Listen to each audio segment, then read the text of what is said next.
Hi friend, highly study channel में आप लोगों का स्वागत है। आज CSIR NIST north east institute of science and technology की तरफ से भर्ती के रिगार्डिंग एक नई नोटिफिकेशन जारी की गई है। फ्रेंड, पोस्टों की बात की जाए तो ये ITI वालों से संबंधित पोस्ट है। टेक्नीशियन 1 के पोस्ट निकले हुए हैं।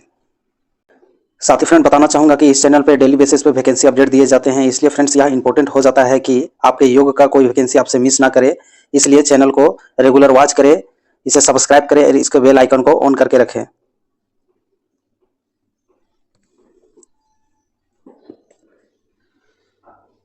फ्रेंड्स, CSIR NIST की बात की जाए तो फ्रेंड बेसिकली इनका वर्क क्या है, किन क्षेत्रों में ये काम करते हैं। तो फ्रेंड्स बेसिकली ये रिसर्च और टेक्नोलॉजी से जुड़े हुए इंस्टीट्यूट है। तो क्या क्या करते हैं फ्रेंड्स, नॉर्थ ईस्ट के नेचर प्रकृति का अध्ययन करते हैं। फ्रेंड्स जैसे कि हम लोग को पता है कि नॉर्थ ईस्ट में प्राकृतिक में बहुत सारे रिसोर्स हैं जो कि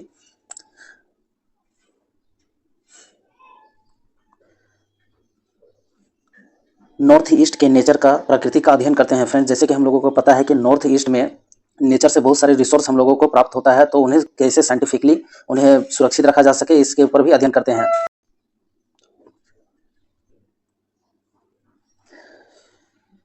एग्रीकल्चर में शोध करते हैं। जैसे कि फ्रेंड्स नॉर्थ ईस्ट का पूरा जो इकोनॉमी है एग्रीकल्चर पे ही आधारित है, क्योंकि जो भी आपको रेयर जड़ी बूटियाँ, औषधि और रेयर फूड जो मिलते हैं वो नॉर्थ ईस्ट में मिलते हैं। साथ ही फ्रेंड्स रूरल एंड डेवलपमेंट, इनके लिए जो साइंटिफिक शोध करते हैं ताकि अच्छे से प्रोग्राम किया जा सके इनके लिए। पोस्ट डिटेल क्या रहने वाला है, एलिजिबिलिटी क्राइटेरिया क्या रहने वाला है, सैलरी स्ट्रक्चर कितने रहेंगे और इसे अप्लाई कैसे करना है। फ्रेंड्स इन सभी चीज़ों को एक ही वीडियो में डिस्कस करेंगे, वीडियो के अंत तक बने रहें। फ्रेंड पोस्ट डिटेल की बात की जाए तो टेक्नीशियन 1 प्लम्बिंग के लिए जो पोस्ट निकले हुए हैं, पोस्टों की संख्या की बात की जाए तो 3 है। EWS में 1 है, SC में 1 है और UR में 1 है। इनके क्वालिफिकेशन के ऊपर गौर किया जाए तो फ्रेंड्स क्या क्वालिफिकेशन मांगे गए हैं, 10th मांगे गए हैं और ITI के सर्टिफिकेट आपके मांगे गए हैं विथ 55%। तो किस ट्रेड में फ्रेंड्स, तो प्लम्बिंग ट्रेड में आपके ITI के सर्टिफिकेट होने चाहिए।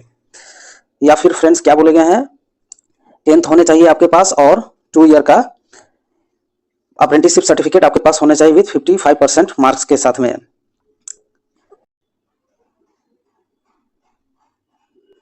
या फिर फ्रेंड इस वाले सेक्शन पे गौर किया जाए तो 10th standard will be equivalent with science subject and minimum 55% and 3 year experience with the plumbing certificate ministry. Miss friend यहाँ पे बोले गए हैं कि या तो आपके पास 10th होगा, उसके बाद 2 ईयर का आपके साइंस होंगे तो उन्हें एज ITI काउंट किया जाएगा। और फ्रेंड उसके अलावा भी 3 ईयर का आपका पास एक्सपीरियंस होने चाहिए। अब एक्सपीरियंस किन किन ऑर्गेनाइजेशन से होने चाहिए, तो फ्रेंड्स कोई भी गवर्नमेंट ऑर्गेनाइजेशन से होने चाहिए। जैसे कि कोई कैजुअल में आप काम करते हैं या फिर कॉन्ट्रेक्चुअल लेवल पे ही काम करते हैं, लेकिन वो गवर्नमेंट ऑर्गेनाइजेशन होना चाहिए। तो उन जगह से अगर आपके पास एक्सपीरियंस है, 10th है और 12th आपके साइंस से हैं और 3 ईयर्स का एक्सपीरियंस है, तो आप इसे अप्लाई कर पाएंगे।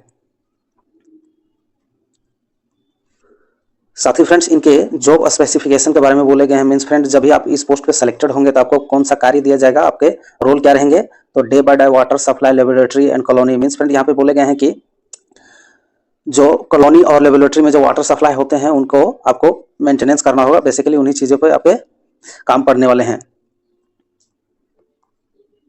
टेक्नीशियन 1 इलेक्ट्रिकल के लिए जो पोस्ट निकले हुए फ्रेंड्स उनकी बात की जाए तो पोस्टों की संख्या 1 है और इनमें एजुकेशन क्वालिफिकेशन क्या मांगे गए हैं, तो फ्रेंड्स 10th होने चाहिए और ITI होने चाहिए विथ 55% मार्क्स के साथ में इलेक्ट्रिशियन ट्रेड में।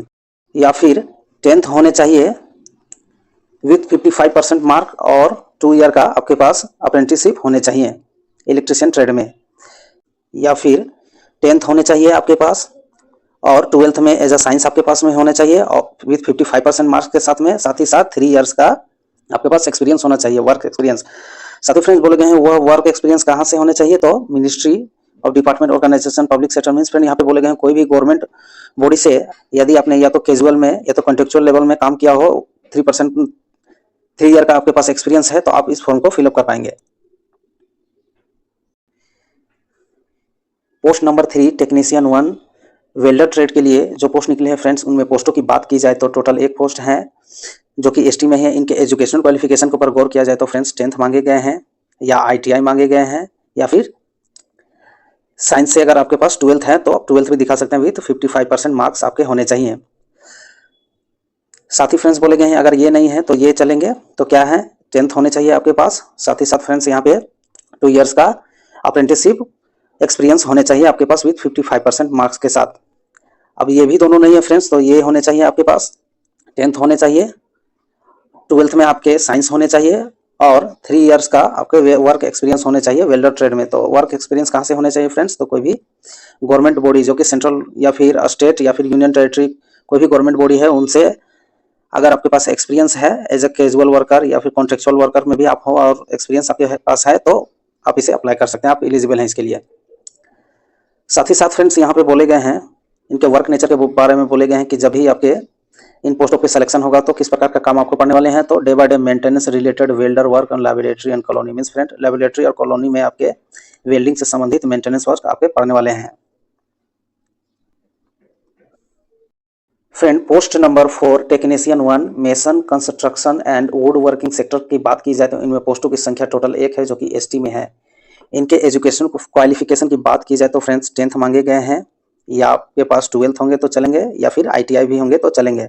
साथ ही साथ फ्रेंड्स यहाँ पे आईटीआई के सर्टिफिकेट किन में होने चाहिए? तो mason construction and would working sector इस वाले ट्रेड में आपके पास होने चाहिए।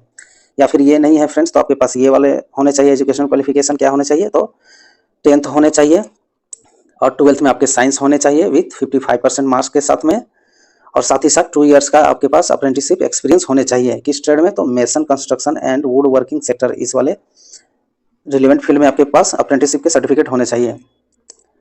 अब फ्रेंड ये भी नहीं है तो क्या आपके पास में होने चाहिए?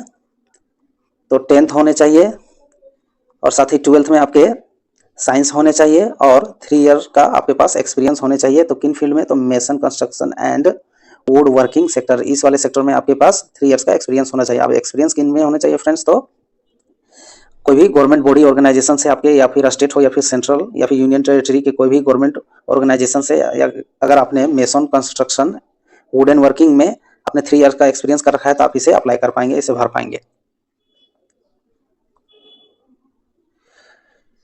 पोस्ट नंबर 5 टेक्नीशियन 1 कोपा के लिए निकले हुए हैं। इनमें पोस्टों की बात की जाए तो फ्रेंड्स टोटल 1 पोस्ट हैं। इनके एजुकेशन क्वालिफिकेशन की बात की जाए तो फ्रेंड्स क्या मांगे गए हैं? तो 10th मांगे गए हैं आपसे। साथ ही साथ फ्रेंड्स आईटीआई के सर्टिफिकेट मांगे गए हैं किन में? तो computer operator and programming assistant means COPA में आपके आईटीआई के सर्टिफिकेट मांगे गए हैं विथ 55% मार्क्स के साथ में। अब ये एजुकेशन क्वालिफिकेशन नहीं तो फ्रेंड्स ये वाले चलेंगे आपके। तो यहाँ क्या मांगे गए हैं? 10th मांगे गए हैं और 12th में आपके साइंस होने चाहिए विथ 55% मार्क्स के साथ में, और साथ ही साथ 2 इयर्स का आपके पास अप्रेंटिसशिप का एक्सपीरियंस आपके पास होना चाहिए। किन फील्ड में? तो कोपा फील्ड में आपके पास होना चाहिए। तो आप इस वाले फॉर्म को फिलअप कर पाएंगे। अगर ये भी नहीं है फ्रेंड्स तो क्या होने चाहिए आपके पास? 10th होने चाहिए, 12th में आपके साइंस होने चाहिए और 3 ईयर का आपके पास एक्सपीरियंस होना चाहिए। तो किन फील्ड में एक्सपीरियंस होने चाहिए? तो computer operator and programming assistant इस वाले पर्टिकुलर इस वाले ट्रेड में आपके एक्सपीरियंस 3 ईयर के हैं तो आप इसे अप्लाई कर पाएंगे। और एक्सपीरियंस कहाँ से होना चाहिए? तो फ्रेंड्स कोई भी ministry development organisation public sector undertaking autonomous body government means friends कोई भी, या फिर स्टेट या सेंट्रल या यूनियन टेरिटरी के कोई भी गवर्नमेंट ऑर्गेनाइजेशन से यदि आपने computer operator and programming assistant इस वाले ट्रेड में आपने एक्सपीरियंस अचीव कर रखा है 3 इयर्स का तो आप इसे भर पाएंगे। इस पोस्ट के लिए आप एलिजिबल हैं। साथ ही फ्रेंड्स यहाँ पे बोले गए हैं कि वर्क नेचर के बारे में बोले गए हैं कि आपको जब सिलेक्शन इन पोस्टों पे हो जाएगा तो किन प्रकार का काम दिया जाएगा? तो data entry assist management project profiling the keeping means friend आपको basically data entry assistant for monitoring management project profiling keeping means यहाँ पे डिजिटल कंप्यूटर से संबंधित डिजिटल वर्क में ही आपके वर्क दिए जाएंगे। फ्रेंड्स इनके सैलरी स्ट्रक्चर और अपर एज लिमिट की बात की जाए तो जितने भी टेक्नीशियन वाले जितने भी पोस्ट हैं वो लेवल 2 के वैकेंसीज हैं। तो फ्रेंड्स इनमें आपके सैलरी कितने रहने वाले हैं? तो 19,900 से 63,200 के बीच आपके सैलरी रहेंगे। साथ ही साथ फ्रेंड्स इनके अपर एज लिमिट की बात की जाए तो 28 ईयर्स रखे गए हैं। मोड ऑफ सिलेक्शन की बात की जाए तो फ्रेंड्स आपके सिलेक्शन कैसे होंगे? तो इन्हें 2 स्टेजों में बांट दिया गया है। अब पहला स्टेज में क्या होगा फ्रेंड्स? तो यहाँ पे बोले गए हैं the candidate of the recommended shortlisted candidate the committee will be trade test means friend यहाँ पे बोले गए हैं कि स्टेज 1 में आपके ट्रेड टेस्ट लिए जाएंगे और ये क्वालिफाइंग नेचर के होंगे। इनमें पास हो जाने के बाद फ्रेंड्स आपको the test will be the second stage win the candidate of the IPR the written examination means friend यहाँ पे बोले गए हैं कि टेस्ट स्क्रीनिंग नेचर में आप पास हो जाने के बाद में स्टेज 1 में पास हो जाने के बाद में आपको स्टेज 2 के लिए बुलाया जाएगा जिनमें 3 पेपर रहेंगे, पेपर 1 पेपर 2 पेपर 3 रहेंगे। अब वो कौन कौन से पेपर है फ्रेंड्स चलिए देख लेते हैं।